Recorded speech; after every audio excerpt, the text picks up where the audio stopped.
everyone. It is Jane VanVooren Rogers, writer-editor. Thank you for watching this interview. I am here today with Myrna Fay Flick, who is the author of a new book series called The Mind Heroes, Supercharge Your Superpowers. And I look forward to talking with her about this today. I know Myrna through Author Academy Elite, through Carrie Overbrunner, and I also was able to serve as the editor on this book, which I'm really appreciative to Myrna to have had that opportunity. It's a wonderful children's book, and I look forward to talking with her more about this today. So let me just give you a quick little background about Myrna, and then we'll go ahead and let her tell us more about the book. So Myrna, it says that she is on a mission to enlighten and empower children. She spent over 30 years in human resources and leadership positions, and she likes to joke that she is a recovering evil HR director vice president. She has let go of her SPHR and SHRM, SCP certifications, and she's moved from working with adults to inspiring children. So, Myrna, thank you so much for being here. Would you like to, first of all, maybe just tell us a bit what inspired that move for you? Sure. Great question. Spending all that time in human resources and in a variety of different roles and companies over those years, you really got to meet a lot of really wonderful, great people who had honesty, who had integrity, and that you really enjoyed working with. However, it seems like each company you run into an employee, a leader, or even a vendor who didn't have those traits. And as you know, it's so difficult when you're dealing with someone when they're not being honest or they're not keeping their word, and it's frustrating. And one of the particular companies I worked in, we wanted to provide training because we had so many employees that was the culture that they were allowed to get away with that. So we would invest all this time and money in these adults. And a lot of them wanted to be inspired to change, or they did make some changes, but not everybody could make the leap. And for many years, I kept thinking, you got to start with the kids when they're younger. They need to have the foundation because talking to if these employees, if there was employee issues, was a result of things even from their childhood, how they were raised, or their role models, or just how they were socialized, all of it. So I thought, I got to start with young adults. Which are then our children before they become adults, I should say. Right. So that's how it got started. Excellent.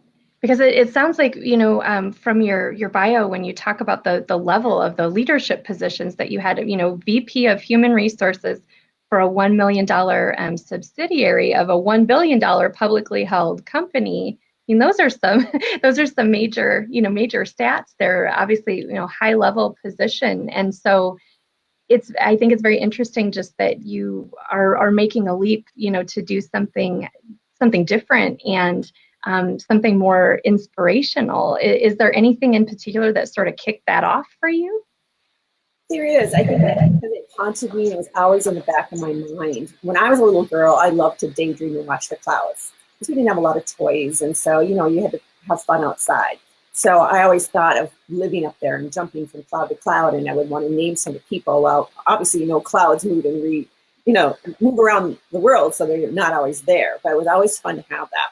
And when my son was growing up, and we were on a trip, and he wanted me to tell him a story while I'm driving. So I thought, okay, I can create a story, and I started talking about these characters, and so it all kind of came together. It was like divine timing. I just kind of got this thing that I need to create this fictional story for children who then can experience what it's like when there's stealing or teasing or bullying, or they're invited or given drugs.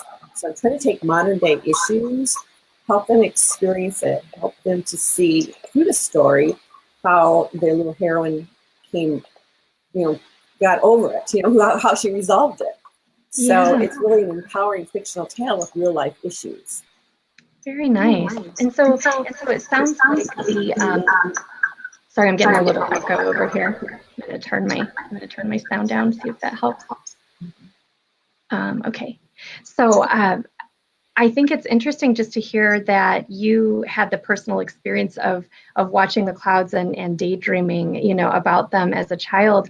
So in the Mind Heroes, the main character Val has that same love and that same interest in the clouds, and so that's so neat to see that parallel with the book.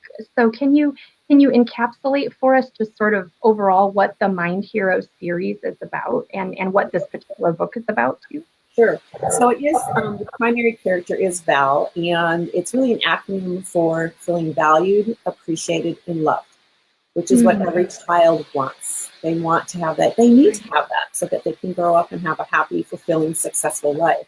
So it's really, again, this little Val who will go through the book series. So the next book I've got about 10% done, but it's really her dealing with some of the issues that kids face every single day, or they hear in the news, or they see in the news, and using the power of her mind, and then these two characters that she actually meets up in the clouds, which is a little mystery about that. We expect some of that in the book. Sure. For the most part, it's really her resolving it and letting the children see how she resolves it. And part of it too is I'm making them shorter stories. This is only 103 pages. And I did that on purpose because parents are so busy, as are children.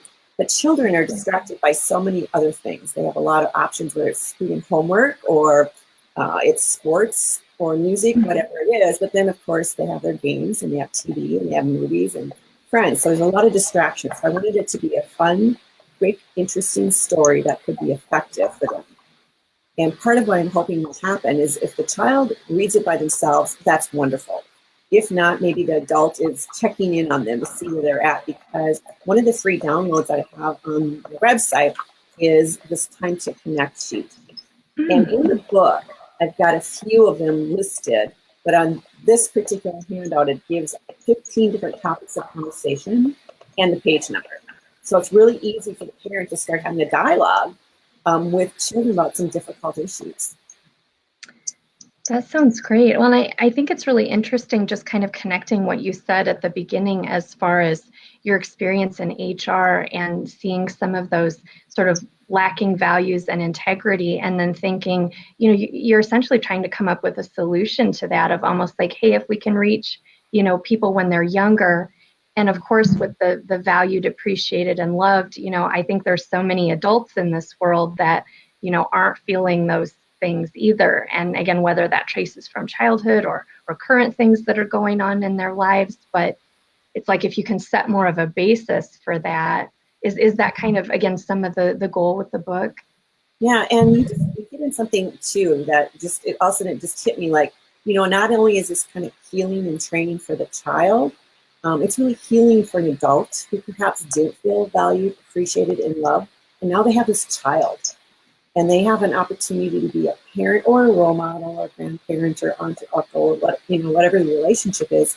But they have a chance to help the child have a better life.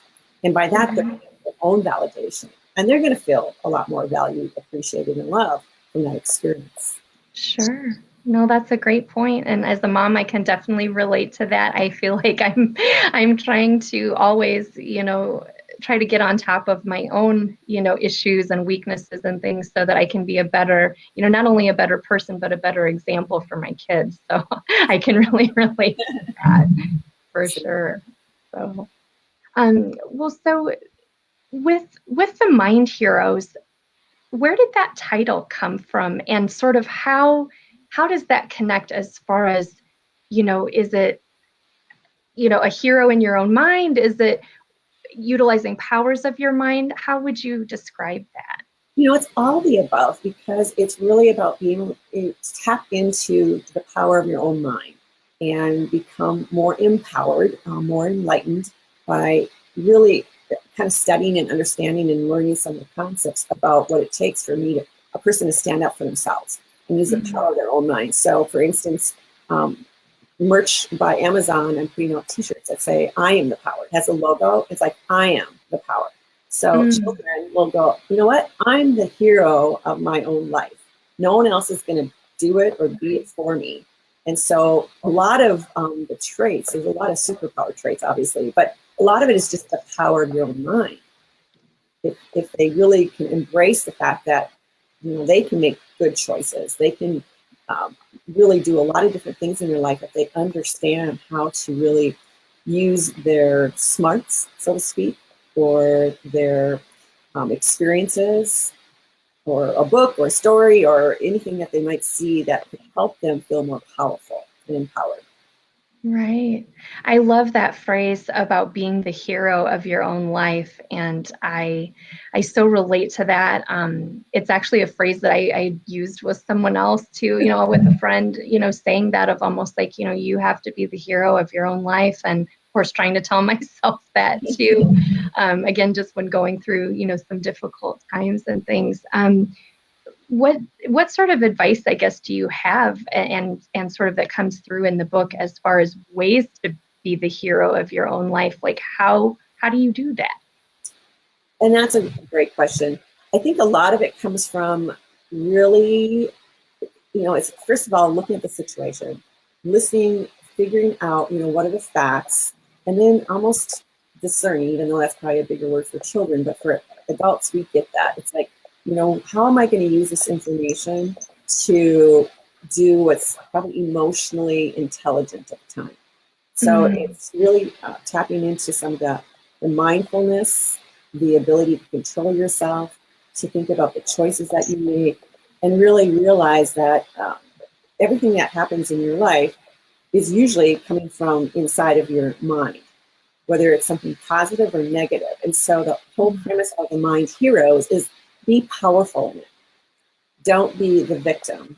Be the victor. And no one else, again, can step up and be your superpower, your superhero, other than yourself. Sure. Well, and I think a really neat thing that you do with the book is, there's another character, Tempest, who is dealing with a lot of issues. And so when the main character, Val, comes into contact with her, it really awakens a lot of those life issues. Like you said, everything from, bullying to drug use, to even the fact that when you trace some of these things back in Tempest's life, you see sort of the emotional components of her own family and sort of why she is the way that she is. So, is there something there as far as when you were thinking of the character of Tempest that inspired you to want to, be able to show this in a certain way, show those issues? And Tempest is really fashioned off of a friend that I had when I was maybe second or third grade, who was actually enticing me and to want to take some licorice. And I wouldn't do it. But then there's times I saw her do it. So I was just as guilty because I saw her take it. And I didn't know what to do as a young child. It's like, what do you do? How do you handle it? So it was really taking a real life person. And then I embellished and made this creative story around it about how her father is emotionally abusive or neglectful and a very horrible business person, that's doing terrible things to other people. So she's seen that as a role model, and so she's acting out because of that. So that's all fictional, but I completely made up. I assumed it maybe happened. Who knows if it did or didn't, but it's really just taking it and throwing in what might be happening and what you see and hear or read about actually happening to children. Well, and do you think that that's the case, a lot of times that with kids who are acting out and maybe getting involved in bad things, that again, there's some emotional pain there and some family issues that maybe are at the heart of that? Yeah, I do. I definitely, and I've seen it, I think, firsthand in other people or employees or friends that I know of, and definitely. Yeah. So I guess, there are a lot of life lessons in the book, and again, that are revealed in different ways. What would you say, other than being the hero of your own life, what are some of those life lessons that come out through the book? Sure. One of them is responsibility, but that's, always prevalent in everyone's life. But if you're looking through it, there's so many different ones. And one of them is a gratitude and being grateful for what you have. Another one is choices.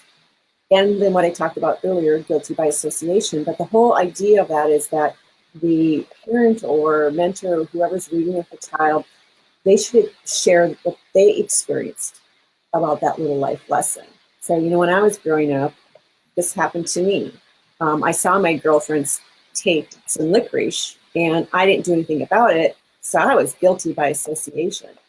So, it's really having a conversation. The whole intention behind it is that this really just flings open the door of dialogue with a child, that you can talk about these tough topics and really share and get them to the point that they can come to you, the parent or whomever, about any topic, because you've already talked about some of these really tough issues and tough topics. And, one of them again is in here on page 39, hate. Hate is a very strong word. So we use it so easily. We can drop, oh, I hate that. And so what does that really do to your psyche and to your mind when we use hate words versus a love word? So there's a lot of different lessons, but those are just a few of my favorite of the 15 that are listed. And a friend pointed out too, she goes, well, there's a couple more in there. I said, yes. I said, but they'll be obvious when they start reading it, but I wanted to kind of draw the line and let people interpret it and use experience in whatever ways best for them. Well, and I think you bring up a good point too, that like you say, when you're watching a movie or reading a book with your kids, it is nice to have those entry points into more meaningful conversations that then you can have those ethical discussions, and moral discussions that may not always come up, in everyday life, unless, again, maybe there's been a situation at their school or a situation with a friend where, then you have that entry point. So I think having something, fun and interesting, like a book that's, imaginative and fun and, creates a world for kids that then it's interesting for them and engages them, but then you also have, that capability to, bring up some things. So that's great. Just another parents. Yeah, I'm sorry, go ahead. What did you say? Kind of another tool for the parents to have. This is actually one of the best tools they could use, is that whole dialogue that you just talked about. Sure. So is it a 3-book series that you're planning on writing, or or beyond that, or? I originally thought it would be a trilogy. However, in talking with a few people, they're like, oh no, you just can't stop. I mean, I had one male friend, Lyle, who said, oh no, he goes, I see that you've got 11. I'm like, 11? Oh my, oh okay, my well, that's possible. But part of what I want to do is create, and I've started working on it already, is training that's really clear and concise and quick for parents. That's called 6 Simple Words to deal with a complex world. And so I'm working on that right now, and that'll be just an on-demand, at their leisure type of training that they can do that will help expand on some of the key concepts that can take that back. So part of writing the books, and then also create some training for parents and adults.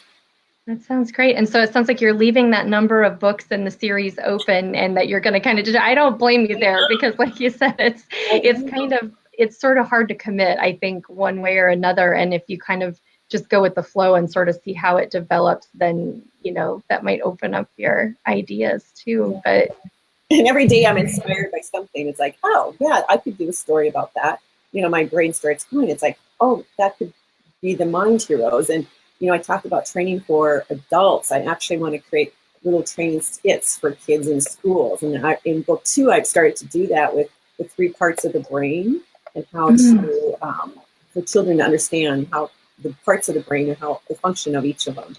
And so that's fun. So I want to create something more than just the book series. It needs to be something that the additional tools for them to use. Right. Yeah, I love the way that you're doing that with your website, and that you have the worksheet available. And again, you're trying to make it more an interactive tool for parents. I think that's an excellent idea. So what would you say, I guess, is your goal for the Mind Heroes? Like, what would you really love to see happen as a result of these books? The first thing is that to make a difference in the life of a child, where they feel happy and well-adjusted and informed and empowered, and by being exposed to these type of topics and being able to discuss them before it happens, to feel enlightened. But it's really about a child. It's so happy. It's so great to see a child when they're happy, right? And we've all seen children when they're not, and it breaks our hearts. So we want every child to have a great life. But I think a selfish part of it too is that these children are going to grow up and they're going to be our leaders of our nation. And for what they're seeing right now with some of our leaders and the way they treat each other, the things they say and do, it's really sad. And so what I'm trying to do is shift and change the way we treat each other. And these children will start to get it, and they're going to grow up and they're going to push out those people who behave that way, because they're not going to put up with it. So I'm really trying to make it a much more peaceful, loving country by starting with just one child at a time. Yeah, absolutely. Well, and I think that's such a great message and such a great point too, because just to acknowledge that sometimes adults and especially those in the public eye aren't always, the best role models for children. And so to try to create some role models for them, that really show them, how to be and how to communicate and those kinds of things. I can see that being a really positive thing. So that's a great point.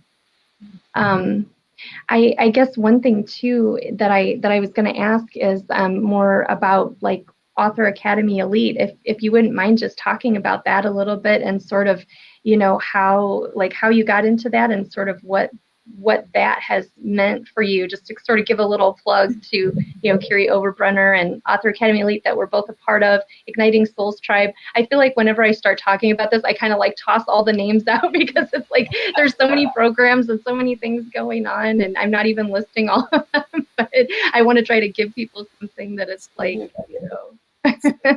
Great question. And I had started this process in this book some years back. In fact, I put it out back in 2011, but it was just brief because the publishing company went bankrupt.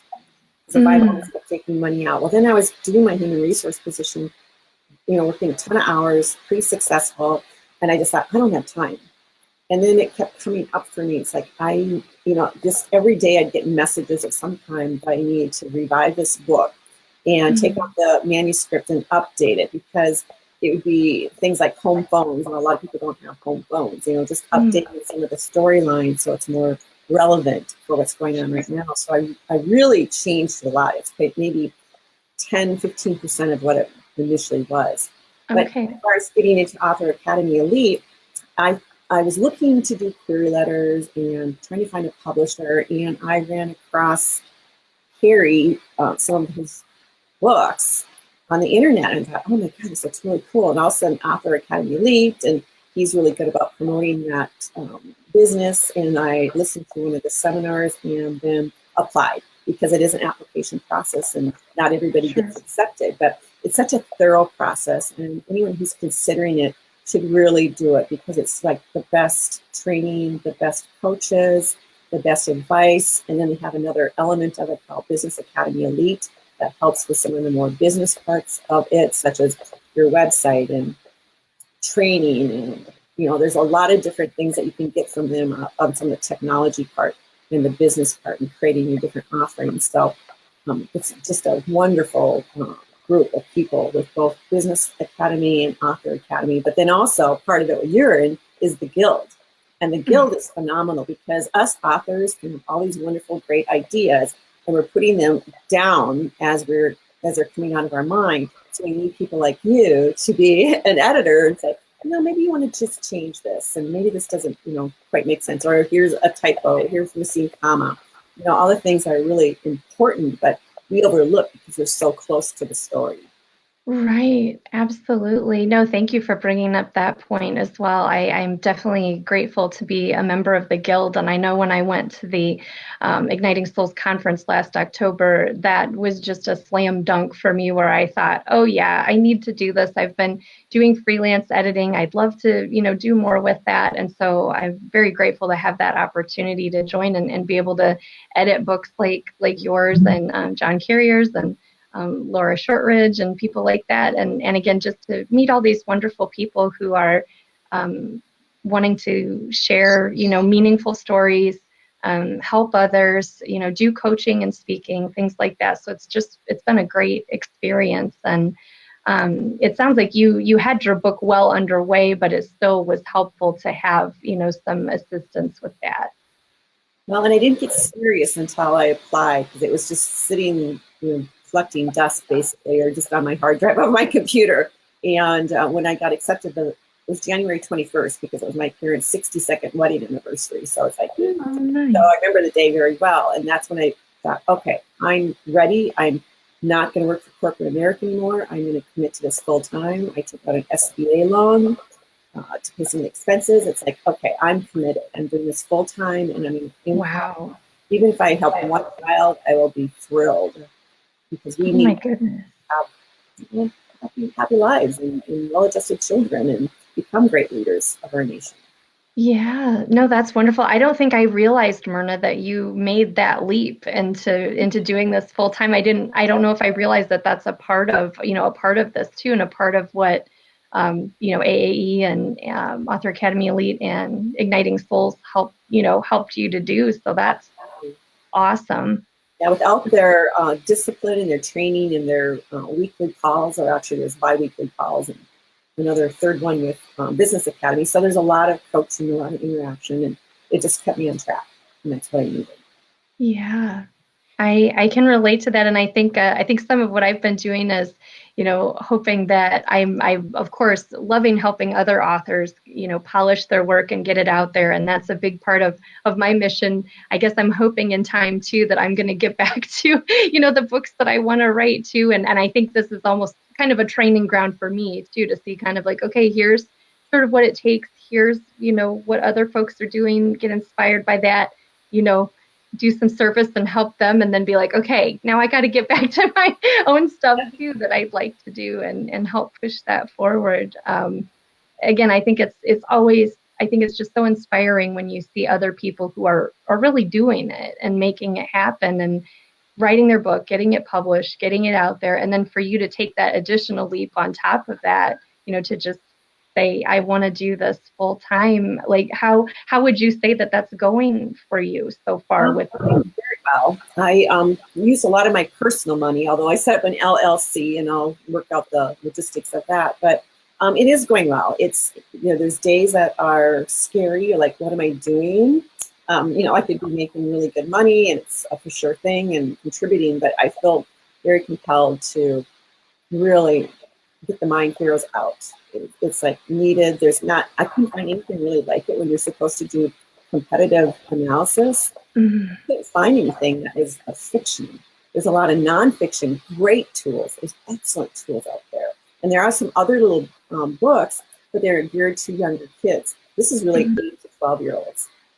These are not, they're tough topics. So the children have to have a little bit of a maturity or ability to really take the information and use it and apply it. So that's what it's geared to, really, that 8 to 12-year-old group.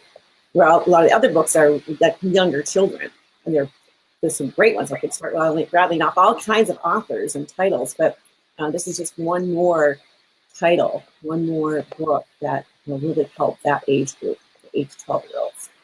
Sure. So it sounds like you're definitely, you're doing the writing piece and you're doing the, creating programs around your book series. Are you planning to do this kind of any speaking or coaching as well, or?